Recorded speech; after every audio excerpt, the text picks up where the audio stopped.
Hi, it's me again, Tom from Comic Book Creature, and have another haul for you today. I have a One Plus also. The first book I want to show you today is The Tomb of Dracula, number 50. I'd like to give a shout out to a student of mine, Roman. He wanted me to showcase this book on the channel. So, how you doing, Roman? This story is from 1976. It's a Marv Wolfman story, and it's a Silver Surfer appearance in the Tomb of Dracula. I'm trying to get a hold of these, but they're pretty hard to come by sometimes. This particular story has Silver Surfer fighting the monster Dracula, and at the end, Dracula's wife sees in Silver Surfer's eyes, Silver Surfer sees in her eyes rather, a reflection of an oil painting of Jesus on the wall, and he realizes that there is good in her, and she convinces him to leave Dracula alone. So it's kind of interesting, complicated story, but that's pretty typical for the monster stories way back then. So that's Tomb of Dracula. That's a shout out to my friend Roman. Okay, now this next bunch of comics is some old stuff. My wife was able to go to an auction, and she always knows that I'm after this sort of stuff, so she's great about picking it up, and she called me excited that she had some stuff for me. And so when she brought it home, I was really pleasantly surprised to see. This is a Jack Kirby cover. It's from 1971. It's the Forever People, number 1. I was really excited to get it. It's the first appearance of all the Forever People cast. Big Bear, Mark Moonrider, and all the rest of them. It's also the third full appearance of Darkseid. This book can be pretty valuable sometimes. I've seen it go for $100, or I've seen it go for $1,000 if it's a almost perfect in perfect shape. I love the cover on it. It's Kirby. You can't get any better than that. Forever People number 1. This next one is Superman 238. It's from 1971. It's a Dennis O'Neil story. I love the cover. The story, I don't know, but the interesting thing about it is it's a Carmine Infantino cover. The interesting thing about Carmine Infantino is that he is actually the original creator of the Barry Allen Flash. So for those of you that like Flash, he was also an artist. He became like pretty big deal in DC for a while, and we have a lot to thank him for because he actually was able to recruit Jack Kirby. So Superman 238, pretty good shape. This is Wonder Woman 173. It's all the way back in 1967. It's pretty decent shape too. I love the way these old covers look. You know, the movement of her arm, and it's so vintage and understandably fun to just look at. So pretty happy to have it. This is World's Finest 192. She also found that back from 1970. It's Superman and Batman in prison in a foreign country. Can you imagine that? I haven't actually got a chance to read it, but I'm pretty excited about what it might be. It sounds pretty silly, but you know how comic books can be. And I love this cover. This is Aquaman 45, all the way back from 1969. It's the last 12-cent cover Aquaman. It's a Nick Cardy cover. Now, I really like the new Aquaman, the way he looks and all of that. It's really cool in the movies and stuff. But if you look at the old Aquaman, there's something to be said for that also, especially a cover like this. It's got a lot of power to it, and this artist really understands. It almost tells its own story. You got Aquaman here on the beach, and you know you've got a woman crying in the background. So it's a beautiful cover. And then we get into Neal Adams. A lot of stuff from Neal Adams I was really excited to get.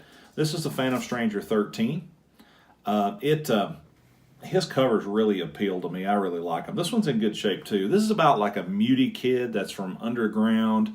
He shows up and he is trying to stop scientists from doing nuclear testing underground, and well, I'll just say it goes really bad for him and for his people. So it's one of those anti-nuclear war, nuclear testing type stories, but it's pretty good. Phantom Stranger 13. Here's another Neal Adams cover. It's Tomahawk 121. I love these covers from Neal Adams. He's got a lot of power in his art. I mean, he really gets it. And this is Tomahawk 121, really good shape.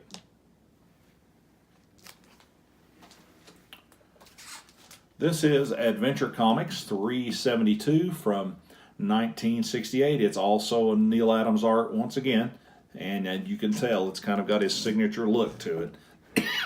Excuse me. It's really a beautiful looking book, lots of cool colors.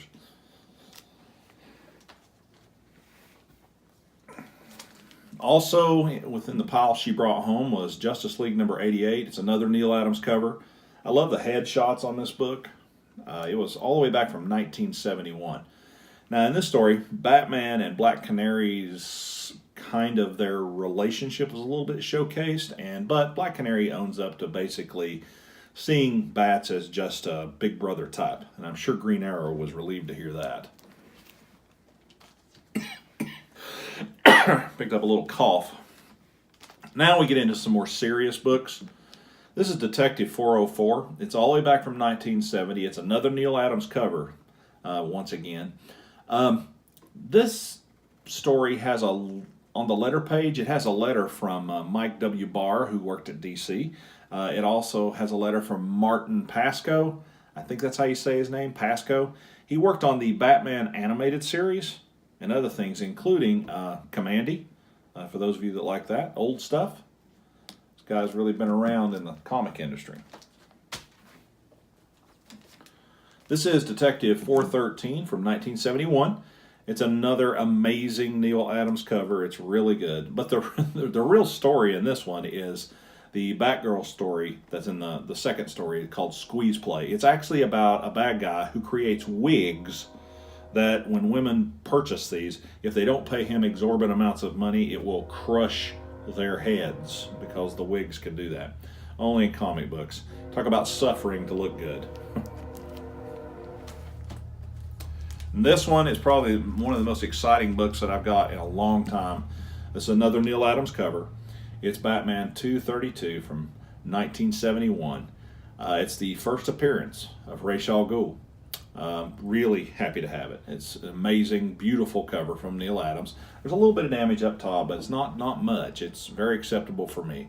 This is an extremely valuable book in high grade. It can run you like $800 in 2017, in case this video's around for a while.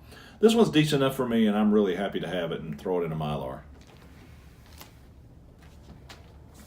And the last book I have is Marvel Spotlight 2. Told you I would show this in my first video. When I was digging through this stuff, the Batman comics, I was really excited. But when I got into some of the other stuff, I was just amazed at what was there. In 1972, it's another Neal Adams cover. This is the first appearance of Werewolf by Night. It's a pretty valuable book. It's especially important to me because I'm trying to put together all the Werewolf by Night appearances. And this is his first story. Now, you can imagine how happy I was when my wife brought this home from an auction. I really appreciated her picking those books up for me. She's always finding stuff for me out in the wild. And I have another video coming up of the greatest haul that I have ever encountered. I found it at another auction out in the middle of nowhere. It'll probably be a 2 or 3 parter. It's so big, the stuff I saw, and you're not going to believe what I found. Guys, take care. Have a great night. Thanks for tuning in. Be kind to each other. Like us and subscribe. See ya.